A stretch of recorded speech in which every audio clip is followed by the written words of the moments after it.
apakah semua pasien akan menunjukkan gejala yang sama? Tidak, karena manifestasi klinis dari setiap orang yang terkena TBC itu bisa sangat bervariasi satu sama lain. Saya merasakan bahwa saya ternyata di sini ada perlindungan gitu dok dari TPT tersebut. Jadi perlunya PPT dikonsumsi untuk kontak serumah itu sebenarnya bagus. Cuman mungkin perlunya edukasi lagi yang lebih lagi ya dokter. Nah, sangat mungkin orang yang tinggal serumah ini tadi sebenarnya sudah terinfeksi, tapi tidak timbul gejala, gitu. Nah, jika sudah dibuktikan bahwa tidak ada infeksi TBC, penyakit TBC aktif, maka kontak erat serumah tadi juga termasuk yang direkomendasikan untuk mendapatkan terapi pencegahan tuberkulosis.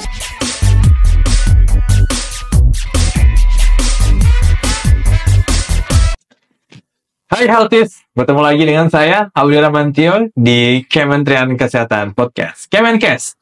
Oke, kita kali ini akan membahas mengenai TBC. Tapi kalau biasanya nih ya, di talkshow sebelumnya, mungkin kalau Healthies mantengin Instagram Kementerian Kesehatan RI, kita bahas mengenai pencegahan, kemudian gejala-gejala. Kali ini kita akan ngomongin soal langkah pencegahan dalam bentuk TPT alias terapi pencegahan TBC. Ini apakah efektif?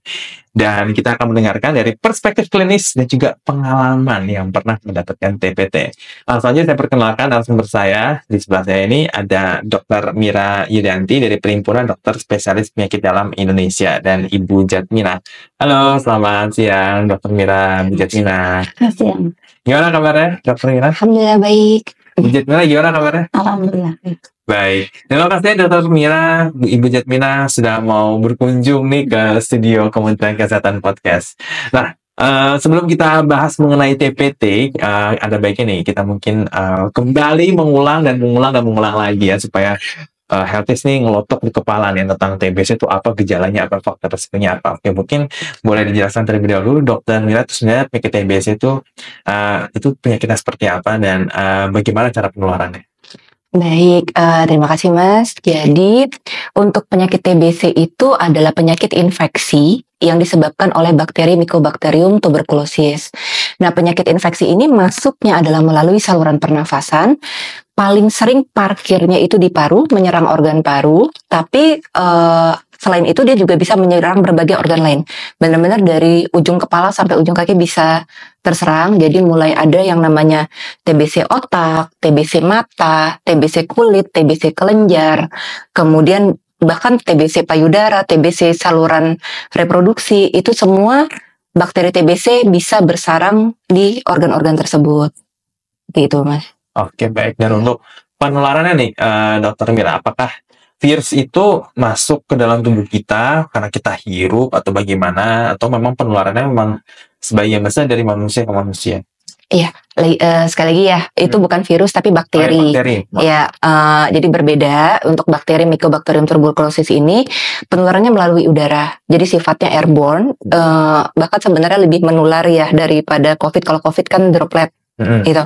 Nah, kalau TBC ini sifatnya airborne, dia terhirup dari seseorang yang memang menderita TBC. Nah, kemudian setiap penderita TBC itu bicara, batuk, nyanyi, bersin.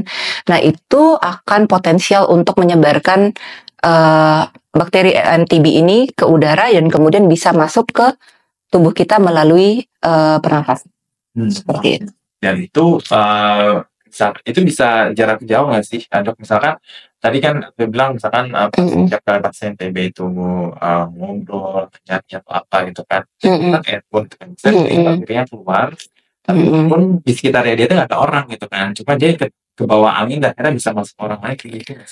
Iya, kalau misalnya dia itu dengan tempat dengan sirkulasi baik ya sebenarnya tidak ya gitu. Jadi kalau untuk jarak pasti terus terang sulit untuk membuktikannya gitu, tidak ada ukuran pastinya. Nah, tapi yang jelas kalau misalnya ada di dalam satu ruangan, terutama dengan ventilasi yang buruk, maka itu bisa saja misalnya pas di situ, saya di ujung ruangan situ ya masih ada potensi untuk menular seperti itu. Nah, kemudian gejala dari TBC ini apa dok? Kan pasti orang lebih identiknya dengan batuk ya. Tapi apa yang membedakan batuk TB dengan batuk biasa. Baik, nah jadi kalau untuk gejala dari penyakit TBC ini sama seperti penyakit yang lain ya, itu sangat bervariasi. Paling sering untuk bakteri TBC ini adanya batuk lebih dari 2 minggu kalau yang diserang adalah organ paru ya dok, ya mas gitu. Jadi batuk lebih dari 2 minggu, batuknya itu bisa disertai dengan darah, bisa, tapi tidak selalu. Ya, baru kemudian adanya penurunan nafsu makan dan berat badan, kemudian juga sering juga disertai dengan keringat malam. Nah, itu gejala khas dari TBC. Tapi apakah semua pasien akan menunjukkan gejala yang sama? Tidak. Karena manifestasi klinis dari setiap orang yang terkena TBC itu bisa sangat bervariasi satu sama lain. Seperti itu. Jadi secara garis besar gitu tadi ya. Kalau TBC paru itu tadi gejalanya. Oh ya, TBC mau ada satu lagi selain paru ya? Banyak. Jadi TBC itu kan dibagi kalau sesuai dengan organ terkena adalah TBC paru dan TBC ekstra paru atau di luar paru. Ya tadi kalau misalnya di luar paru maka gejalanya tergantung dari organ mana yang terkena. Ya, jadi kalau misalnya mata, bahkan mata merah, pandangan kabur, buram, nah itu bisa saja suatu uveitis TB atau TB mata. Pasien dengan TB otak, ya, mulai dari sakit kepala, lupa, seperti linglung. Nah, itu bisa merupakan gejala awal dari TB otak atau TB sistem saraf pusat. Kalau TBC-nya TBC kelenjar, adanya benjolan-benjolan di leher, di ketiak. Nah, itu juga bisa merupakan gejala TBC. Seperti itu. Faktor risiko yang dapat meningkatkan seseorang terkena TBC itu apa? Nah, untuk faktor risikonya itu terutama berkaitan dengan sistem imun gitu. Jadi jadi untuk faktor risiko TBC ini terutama pada pasien-pasien dengan gangguan sistem imun, khususnya orang-orang yang dengan komorbid HIV, kemudian diabetes mellitus, contohnya juga pada pasien-pasien yang menerima transplantasi organ, pasien-pasien yang kemudian mendapatkan obat-obatan yang menurunkan kekebalan tubuh seperti pasien-pasien autoimun, pasien-pasien kanker yang mendapatkan kemoterapi gitu. Nah, kemudian paparan yang berulang terhadap pasien TBC paru dengan bakteriologis positif. Jadi misalnya dengan kontak erat serumah, pasien yang tinggal serumah dan akhirnya artinya kan terpapar berulang ya. Nah, itu juga akan menimbulkan merupakan faktor risiko untuk terinfeksi TBC. Jadi untuk langkah pencegahannya dari TBC ini apa yang bisa kita lakukan? Oke, baik. Nah, untuk langkah pencegahan TBC, yang pertama adalah untuk anak-anak itu kita melakukan vaksinasi. Ya, vaksinasi BCG yang biasanya diberikan pada saat baru lahir ya, yang ada menimbulkan skar di lengan. Nah, itu langkah pertama awal. Nah, kemudian kita sendiri kalau memang kita tahu bahwa kita berkontak atau ada keluarga kita, maka usahakan memakai masker. Jika harus berkontak dengan pasien TBC aktif ya, yang khususnya yang belum memulai pengobatan. Tapi insya Allah kalau misalnya sudah pasien TBC tersebut, terutama TBC paru yang sudah mulai pengobatan itu konsumsi obat lebih dari 2 minggu, sebenarnya risiko penularannya itu kecil. Nah, itu kita bisa menggunakan masker ya untuk mencegah risiko penularan. Yang ketiga adalah tadi ya, sesuai dengan tema adalah mengkonsumsi terapi pencegah tuberkulosis. Gitu. Itu jadi memang untuk saat ini ada obat-obatan yang terbukti sudah mencegah risiko terinfeksi atau bukan risiko terinfeksi dan risiko reaktivasi dari bakteri TBC ini. Seperti itu. Oke, nah ini saya baru mungkin masih agak awam ya gitu kan untuk dengan terapi pencegahan TBC atau TPT. TPT ini sebenarnya apa, dok? Ini kayak obat atau kayak mungkin suplemen gitu, dan seberapa penting dan efektif ini dalam pencegahan resiko TBC? Baik, jadi gini, pada saat suatu bakteri TBC masuk ke dalam badan kita gitu ya, hampir seluruh pasien gitu ya, hampir seluruhnya bisa kemudian mengeliminasi si bakteri TBC ini. Tapi 30% dari orang, dari populasi itu kemudian bakteri TBC akan berhasil masuk ke dalam tubuhnya, tapi kemudian dia tidak langsung menimbulkan penyakit. Jadi tidak langsung menimbulkan penyakit, dia tidur dulu nih di badan kita, dijaga oleh sistem kekebalan tubuh kita. Nah, Itu yang disebut dengan infeksi TBC laten. Jadi kita memang sudah terinfeksi TB pada saat kemudian kita melakukan tes mantuk atau tes tuberkulin atau uji IGRA, maka terbukti bahwa di dalam badannya ada bakteri Mycobacterium tuberculosis ini. Jadi sudah pernah terinfeksi TB. Tapi terinfeksi TBC ini tidak sama dengan sakit TBC. Nah, dikatakan sakit TBC kalau seseorang yang terinfeksi ada gejala-gejala sakit yang tadi ya, gejala-gejala TBC aktif.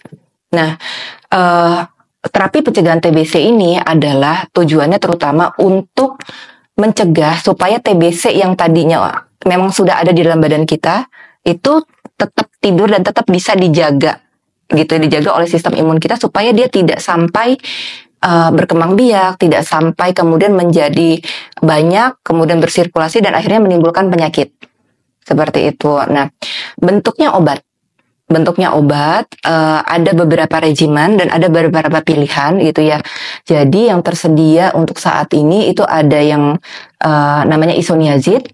Ya, itu kemudian kita minum hanya 1 kali sehari selama 6 bulan, atau satu lagi kombinasi antara rifapentin dan INH, itu kita minumnya itu hanya 1 kali seminggu selama 3 bulan atau hanya 12 kali minum. Sebenarnya simple gitu, dan itu terbukti efektif melindungi kita terhadap penyakit TBC.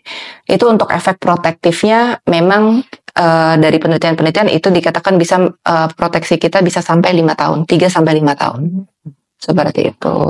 Nah, kemudian siapa dok yang sekiranya ini membutuhkan terapi TPT ini? Apakah ini bisa dikonsumsi secara umum secara masyarakat luas atau mungkin kalangan-kalangan tertentu aja? Iya, jadi utamanya untuk terapi pencegahan tuberkulosis ini yang utama adalah ODIF. Jadi orang dengan HIV/AIDS yang tidak terbukti ada infeksi opportunistic TB aktif, maka dianjurkan untuk meminum TPT. Ya, kedua tadi kelompok pasien yang imunokompromis yang lainnya di luar HIV. Ya, seperti pasien-pasien kemoterapi yang mendapatkan kemoterapi, terutama pasien-pasien dengan hematological malignancy, pasien-pasien dengan head and neck malignancy. Nah itu dan kemudian mendapatkan kemoterapi itu juga direkomendasikan untuk mendapatkan TPT. Kemudian pasien-pasien yang autoimun yang mendapatkan obat-obat imunosupresan, steroid atau obat-obat golongan TNF-alpha inhibitor. Nah itu juga direkomendasikan untuk mendapatkan terapi pencegahan tuberkulosis dan kemudian kontak erat serumah terutama gitu, di mana pada pasien-pasien yang tinggal serumah dengan penderita TBC, khususnya TBC paru yang terbukti bakterinya positif ya, terbukti bakterinya itu positif, maka tadi kembali lagi resiko kita terkena penyakit itu kan adalah paparan yang berulang, dan kalau tinggal serumah itu kan berarti kita akan terpapar berulang ya. Dari pasien kemudian terdiagnosis TBC, dari timbul gejala sampai terdiagnosis TBC kan itu biasanya ada waktu, nggak serta-merta. Nah, sangat mungkin orang yang tinggal serumah ini tadi sebenarnya sudah terinfeksi, tapi tidak timbul gejala. Gitu. Nah, jika sudah dibuktikan bahwa tidak ada infeksi TBC, penyakit TBC aktif, maka kontak erat serumah tadi juga termasuk yang direkomendasikan untuk mendapatkan terapi pencegahan tuberkulosis. Oke. Nah, untuk TPT sendiri apakah aman nih dok dikonsumsi oleh anak-anak maupun dewasa dan lansia? Iya, sejauh ini aman gitu. Jadi untuk regimen TPT ini kan memang sudah direkomendasikan oleh WHO dan sudah melalui berbagai tahap penelitian ya gitu. Sejauh ini aman. Memang ada efek samping yang kita pantau gitu. Karena itu untuk mengkonsumsi TPT ini jadi mohon untuk tetap dalam pemantauan gitu, dalam pemantauan dokter. Tapi sejauh ini belum ada laporan efek samping serius gitu. Oke, baik. Nah, Bu Jatmina nih sebagai salah satu kader nih yang pernah mendapatkan TPT. Ini mungkin boleh diceritakan nih, Bu Jatmina, awalnya kenapa Bu Jatmina akhirnya mendapatkan TPT gitu? Iya, saya mendapatkan TPT karena setiap hari saya berinteraksi langsung dengan pasien TB paru. Jadi selain saya memakai masker, saya punya inisiatif walaupun ya dok, istilahnya yang harus menerima TPT kan kontak serumah ya dok, yang lebih dari 2 jam atau 8 jam. Tapi karena saya merasakan bahwa setiap kami diperbantukan oleh pihak puskesmas atau nakes yang harus berkunjung ke pasien TB paru, makanya saya pribadi berinisiatif pada saat itu, Kak boleh nggak nih saya minum TPT gitu kan, karena saya sendiri langsung bersentuhan dok dengan pasien TB paru, dan efek dari TPT itu saya rasakan manfaatnya ada dok sampai sekarang, dan sudah hampir 4 sampai 5 tahun ya dok, karena saya bergabung di TBC itu 2009, dan saya sering berkunjung, terus mendampingi sampai ke rumah sakit, bagaimana mengontrol minum obatnya, jangan sampai telat gitu. Jadi sebagai PMO juga pastinya kan, sebagai PMO atau kader kan nggak bisa hanya di luar pintu ya dok, pasti kita harus berinteraksi baik supaya edukasi kami ini sebagai kepanjangan tangan dari nakes atau pihak puskesmas itu tersampaikan. Oke, baik. Berarti Bu Jatmina waktu itu minta inisiatif sendiri ya? Iya, karena setiap kami dimintain tolong sama pihak puskes, Bu kunjungan dong ke Ibu A, Ibu B gitu. Itu kondisinya kan pasien belum minum obat dok. Jadi baru hasil TCM positif. Kadang setelah hasil positif TCM-nya itu kan dia harus laboratorium dulu ya dok, dilakukan ambil sampel darah PT puasa itu. Nah kadang nih pasien nih kadang suka ogah-ogahan dok, kalau sudah ketahuan TBC positif harus melakukan pengobatan, diawali dengan pengambilan laboratorium nih masih suka enggan datang kalau tidak dijemput. Jadi puskesmas suka memberikan, Bu ini ya ada Bapak si A alamatnya ini, tolong dikondisikan ngambil pengantar laboratorium untuk diperiksakan darahnya karena mau konsumsi obat gitu. Oke, baik. Nah kemudian waktu Bu Jatmina habis mengonsumsi TPT nih, yang dirasain apa nih Bu? Apakah ada efek-efek samping yang bagaimana, atau Bu Jatmina kayak aja gitu? Kalau dibilang saya merasakan apa ya dok, mungkin karena saya banyak kegiatan, mungkin nggak dirasa juga bisa, tapi nggak ada rasa yang bagaimana enggak. Jadi saya pada saat itu minumnya per 1 minggu sekali dok. Yang kombinasi rifampicin ya, karena selama 12 kali ya. Kalau nggak salah. Itu nyaman sih memang. Iya itu nyaman, karena pada saat itu PJTB bilang, Bu minum yang ini ya, tapi harus tetap istilahnya jangan sampai lewat, pokoknya itu konsisten, karena dampak tidak teraturnya minum itu juga nggak bagus. Jadi saya tetap melaksanakan karena saya butuh gitu dok, Mas. Oke. Nah kemudian ini kan sebelumnya kan Ibu dapat informasi nih, oh kita bisa nih cegah TBC jadi TPT ya, akhirnya diperbolehkan. Itu awalnya bagaimana Bu? Awalnya kami dilakukan manduk dulu dok, dicek manduk gitu, setelah manduk dikasih pengantar untuk rongsen, setelah itu baru diberikan. Jadi untuk diberikan TPT juga ada cek dulu alurnya, betul. Jadi nggak langsung karena ini kontak serumah atau saya sering berinteraksi langsung diberikan, nggak ada tahapan pemeriksaan yang memang harus dilalui. Berarti setelah Bu Jatmina mengonsumsi TPT ini kan nggak ada nih efek-efek yang aneh-aneh, tapi manfaat yang paling Ibu rasakan tuh apa? Manfaatnya pasti ada ya, dengan saya dari 2009 sampai hari ini saya berinteraksi dengan pasien paru yang istilahnya dengan berbagai, bukan hanya paru-paru saja, tapi ada yang paru yang di tulang ya dok, ada yang di otak gitu kan. Saya merasakan bahwa saya ternyata di sini ada perlindungan gitu dok dari TPT tersebut. Jadi perlunya TPT dikonsumsi untuk kontak serumah itu sebenarnya bagus, cuman mungkin perlunya edukasi lagi yang lebih lagi ya dok, karena pemahaman masyarakat kita masih berasumsi bahwa saya kan nggak sakit, kok saya minum obat gitu kan. Sedangkan TPT itu untuk perlindungan ke depannya, bahwa supaya bakteri tadi tidak akan bangun tadi yang dokter sampaikan. Oke, baik. Nah, berarti setelah dapat TPT ini, berarti kegiatan Bu terbantu banget Mas, saya jadi berinteraksi, selain saya difasilitasi masker gitu ya, kadang handphone dok, karena kita kan bersentuhan langsung ya, jadi alhamdulillah nih Mas, saya masih sehat sampai hari ini. Berarti saya udah menghitung hampir kurang lebih 5 tahun ya dok. Saya tadi sudah kontrol lagi, kayaknya saya perlu lagi kalau memang dibutuhkan. Tapi masih ada perlunya edukasi ke HS tersebut, kontak serumah bagi pasien memang yang berinteraksi langsung itu kayaknya yang masih kurang menyentuh ya ke masyarakat kita. Betul banget Ibu. Ini jadi bahwa di kita itu kan saya nggak sakit, saya ngapain minum obat dan banyak sekali mendapat nanti kan takut kebanyakan obat, liver rusak, ginjal rusak gitu, tapi mintanya vitamin, ya yang sama aja gitu ya sebenarnya gitu, padahal yang sudah ada terbukti sebagai pencegah TBC adalah si terapi pencegahan tuberkulosis ini gitu. Iya, karena memang salah satu PR yang perlu kita edukasi lagi adalah kebanyakan kita itu mungkin berobat kalau sakit, tapi tidak mencegah untuk bagaimana tidak sakit seperti itu. Tadi dari kembali ke Bu Jatmina, untuk TPT sendiri ini Ibu mau konsumsi sampai habis? Sampai habis Mas, 12. Waktu itu 1 bulan 1 kali dok konsumsinya.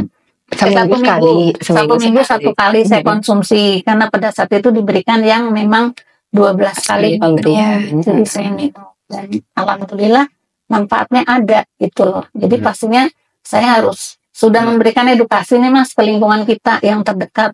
Tapi ya begitu lagi, kembali lagi. Memang saya sakit Mbak, orang yang sakit istri saya gitu. Jadi pemahaman yang masih kurang, perlunya edukasi yang benar-benar warga nanti punya kesadaran bahwa mencegah itu lebih baik daripada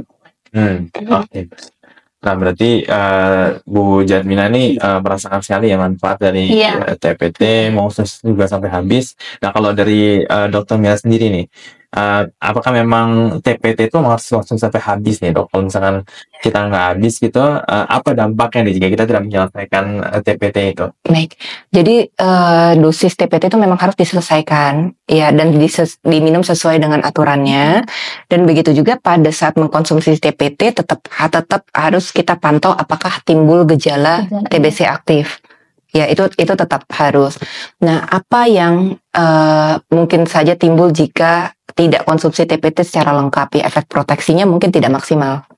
Itu saja gitu. Jadi yang seharusnya mungkin bisa memproteksi selama sekian tahun ya jadi berkurang efek proteksinya. Seperti itu sih. Oke, baik. Berarti memang obat TPT ini harus dikonsumsi sampai habis. Sampai habis gitu. Tergantung regimen yang mana ya, karena beda-beda dianya.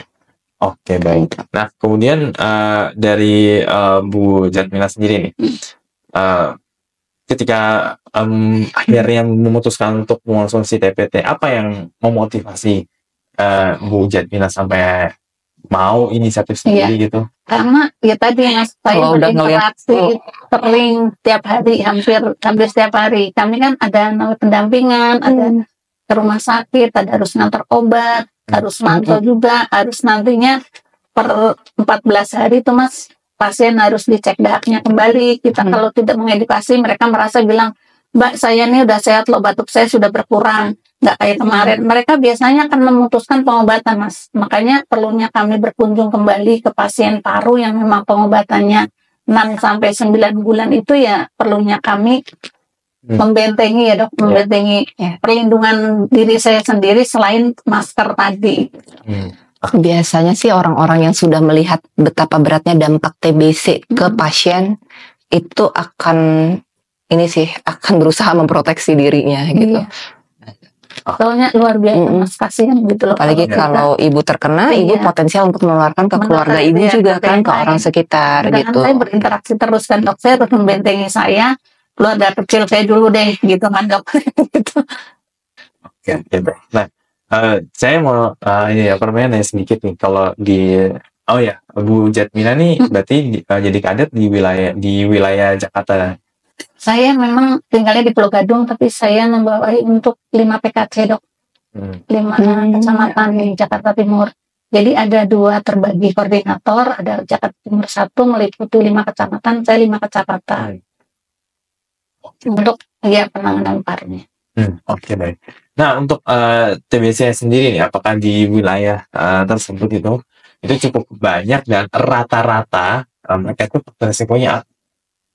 Ya rata-rata memang banyak ya Mas, faktor resiko lingkungan yang kumuh Ya, ya Dok, yang lembab, ventilasinya yang ventilasi udaranya kurang bagus, sirkulasi udara untuk keluar masuknya antara udara yang baru dengan yang sudah semalaman tidur ya Dok. Kadang kan masyarakat kita nih Mas, kadang suruh buka pintu aja enggan. Sebenarnya dengan membuka pintu, membuka jendela untuk sirkulasi kuman-kuman juga yang di dalam tuh biar keluar. Cuman ya kayak gitu. Pola hidup sehat dan bersihnya masih kurang. Oke. Makanya tempat lembab itu tempat bersarangnya kuman Mycobacterium tuberculosis. Berarti memang Dokter Mila, kalau TPT ini memang baru belum disebar secara umum kah, masyarakat awam bisa mengkonsumsi, atau memang kayak Bu Jatmila ini yang tiap hari ngurusin pasien TB atau banyak orang yang serumah gitu? Bisa Mas gitu. Jadi sebenarnya pada semua pasien-pasien yang terdiagnosis TBC aktif, ya khususnya tadi TBC paru aktif, itu sudah akan tercatat dalam suatu sistem, ya sistem informasi tuberkulosis itu, dan kemudian di pencatatan itu bukan hanya si pasien yang tercatat, tapi ada investigasi kontak. Gitu. Jadi ada investigasi kontak. Jadi untuk orang serumahnya akan akan dimasukkan ke dalam sistem tersebut, dan harusnya dari puskesmas, dari area domisili pasien itu akan mendatangi ke rumah ya, gitu. Jadi kadar-kadar seperti Ibu ini yang sangat Masya Allah jasanya banyak banget deh gitu, yang akan berkunjung ke rumah dan mengidentifikasi ini butuh TPT seperti itu. Oke. Baik, berarti memang dari pengalamannya Bu Jatmila sendiri yang menghadapi banyak pasien TB, kemudian akhirnya mendapatkan TPT sendiri gitu. Nah, kemudian perasaan sama pengalaman Ibu nih, jadi setelah Ibu minum TPT sekarang jadi agak lebih tahan banting lah ya. Jadi TBC kerasnya persebaran banget TBC, tiap hari ketemu pasien gitu kan. Bagaimana nih perasaan pengalaman ini? Ya pastinya dengan saya mengkonsumsi, saya sudah merasakan dampaknya kan baik ya untuk imun tubuh saya, kekebalan tubuh saya. Makanya alangkah baiknya yaitu tadi kontak serumah yang memang berinteraksi langsung dengan pasien TB paru tuh konsumsi aja, nggak usah takut bahwa akan ada macam-macam efek samping. Efek samping itu kembali lagi ke imun tubuh kita ya Dok. Kalau imun tubuh kita bagus, kan namanya barang baru masuk ke dalam tubuh kita harus penyesuaian. Penyesuaian itu kan dikondisikan juga dari tubuh kita gitu Mas. Kalau tubuh kita bagus, insya Allah yang tadi Mas tanyakan ada efek samping nggak? Saya nggak merasakan. Mungkin karena saya imunnya bagus dan saya juga sering berinteraksi, jadi entah tidak merasakan gitu ya Dok ya untuk ininya efek sampingnya. Yang jelas efek samping minum TPT lebih sedikit dibandingkan dengan minum obat TBC-nya. Iya. Gitu. Karena TBC kan mal ya Dok. Kalau udah sampai terkena TBC kan harus minum yang 2 bulan pertama itu 4 macam obat, kemudian 4 bulan berikutnya 2 macam obat. Ya itu lebih nggak enak daripada minum TPT gitu. Jadi ya mendingan mencegah sampai terjadi penyakitnya daripada nanti ujung-ujung daripada mengobati gitu. Jadi itu tadi ya Bu gitu. Yang penting dipantau saja efek samping dan dipastikan dulu sebelum konsumsi TPT ini bahwa tidak ada penyakit TB aktif. Tidak ada gejala TB aktif, itu aja. Oke, baik. Berarti tadi menarik ya mengenai soal minum TPT itu mungkin jauh lebih enak daripada lebih mudah daripada kalau sakit TBC itu Mas ya Allah, saya ngeliat aja kasihan gitu. Jadi saya berpikiran jangan sampai saya seperti itu. Dan bagaimana tenaga saya itu bermanfaat di lingkungan untuk membantu pasien-pasien TBC yang memang sudah terkena terpapar. Luar biasa ya, dedikasi ya. Jatmila ya, memang kalau kita nggak bergerak bersama gitu kan sulit juga kan nurunin angka TBC ya Dok ya, karena kita masih di peringkat nomor 2. Iya, kita kedua di dunia. Nah mungkin ini bisa kita bahas dari sudut pandang yang berbeda nih kalau dari dokter sendiri. Kenapa tahun ini udah ada TPT, kemudian waktu pas masih kecil juga ada vaksin BCG gitu, tapi kenapa sulit ya untuk menekan angka penularan TBC paru? Iya, jadi sifat bakteri MTB ini unik ya gitu, dan memang sulit sekali dieradikasi. Ini bakteri sudah dari lama banget gitu, dan memang banyak sekali upaya-upaya yang sudah dilakukan untuk berusaha menurunkan atau mengeliminasi bakteri TBC ini. Salah satunya memang tadi vaksinasi BCG. Nah, tapi memang ternyata di kemudian hari namanya ilmu itu dan terutama di bidang kesehatan itu kan berkembang terus ya Mas gitu. Ternyata jangka panjangnya mungkin dia bisa memproteksi di beberapa tahun awal, tapi kemudian tidak bisa memproteksi seterusnya gitu, sehingga kemudian timbul lagi pertanyaan-pertanyaan klinis dan kemudian penelitian-penelitian bagaimana sih cara mencegah TBC ini selain dengan vaksinasi BCG pada saat kecil. Kan itu pada saat kecil. Jadi untuk dewasa, yang sudah dewasa, yang bukan baru lahir lagi kan harus ada cara memproteksi ya gitu. Nah ini salah satunya dengan TPT ini seperti itu. Nah memang untuk eliminasi TB ini yang tadinya kita terfokus pada mengobati, ternyata angka grafik untuk penurunan angka TBC-nya itu hanya misalnya begini, landai gitu ya. Ditambah dengan penemuan TBC laten, infeksi TBC laten, dan mengobati si TBC laten ini dengan TPT, maka angka penurunan eliminasi TBC itu semakin baik seperti itu, dan diharapkan bisa kita eradikasi bersama seperti itu. Oke, baik. Nah kalau dari Bu Jatmila sendiri nih, melihat di lapangan itu kan apa yang membuat kira-kira tuh angka TBC itu sulit? Iya, karena masih tingginya stigma dan diskriminasi dok. Jadi masih banyaknya masyarakat yang tidak membuka status juga. Sedangkan penularan TB baru kan dari udara tadi ya, dari udara yang memang sudah ada kuman berbakterium tuberkulosis. Jadi terkadang orang yang sudah terpapar kuman tadi atau bakteri Microbacterium tuberculosis juga tidak pakai masker secara tidak langsung, dia berbicara dengan tetangganya atau dengan keluarganya, akhirnya percikan itu ya dok menularkan. Seandainya masyarakat kita itu sadar bahwa dengan berbicara aja sudah bisa menularkan, kan harusnya sudah bisa pakai terapi masker tadi. Untuk pakai masker aja susah. Betul. Makanya tepat sekali penularannya tinggi di area gitu kan, karena memang dari pasien sendiri enggan pakai masker, enggan buka status, takutnya dikucilin gitu ya. Ya baik ya, memang benar ya. Jadi memang TBC menjadi salah satu penyakit yang agak susah diturunkan ya, karena berbagai faktor tadi ya. Bu Jatmila dan juga Dr. Mira jelaskan. Nah, oke. Baik, untuk menutup pembicaraan kita kali ini mungkin dari Dr. Mira dan Bu Jatmila bisa menyampaikan pesan-pesan ya terkait langkah pencegahan TBC ya, dan mewaspadai penularan TBC seperti itu, dan mungkin menekankan tentang seberapa efektif nih terapi pencegahan TBC atau TPT. Silakan Dr. Mira. Baik, ini nggak mau Bu Jatmila dulu sebagai sudah pengguna TBC atau pengguna TPT. Oh iya, jadi saya sebagai kader yang memang sudah mengurusi TPT, alangkah baiknya untuk kontak serumah yang berinteraksi dengan pasien TBC, minumlah TPT untuk pencegahan kembali tubuh kita. Gitu. Ya. Iya. Jadi baik, bahwa penyakit TBC itu masih menjadi penyakit menular yang mematikan gitu. Jadi masih merupakan penyebab kematian akibat infeksi yang tertinggi di dunia. Kemudian mencegah itu selalu lebih baik daripada mengobati. Jadi ambil langkah-langkah pencegahan yang bisa kita lakukan agar diri kita tidak menjadi sakit TBC. Salah satunya adalah mengkonsumsi terapi pencegahan tuberkulosis. Mungkin itu saja dari saya. Oke, baik. Terima kasih Dr. Mira, Bu Jatmila ini sudah hadir di studio Komentar Kesehatan Podcast. Dan terima kasih juga nih banyak banget insight dan juga pengalaman yang bisa kita ambil ya dari pencegahan TBC ini. Baik, sekali lagi terima kasih sudah berkunjung nih ke studio Komentar Kesehatan Podcast. Semoga sehat selalu, semoga kita bisa berbincang kembali dalam kesempatan ya.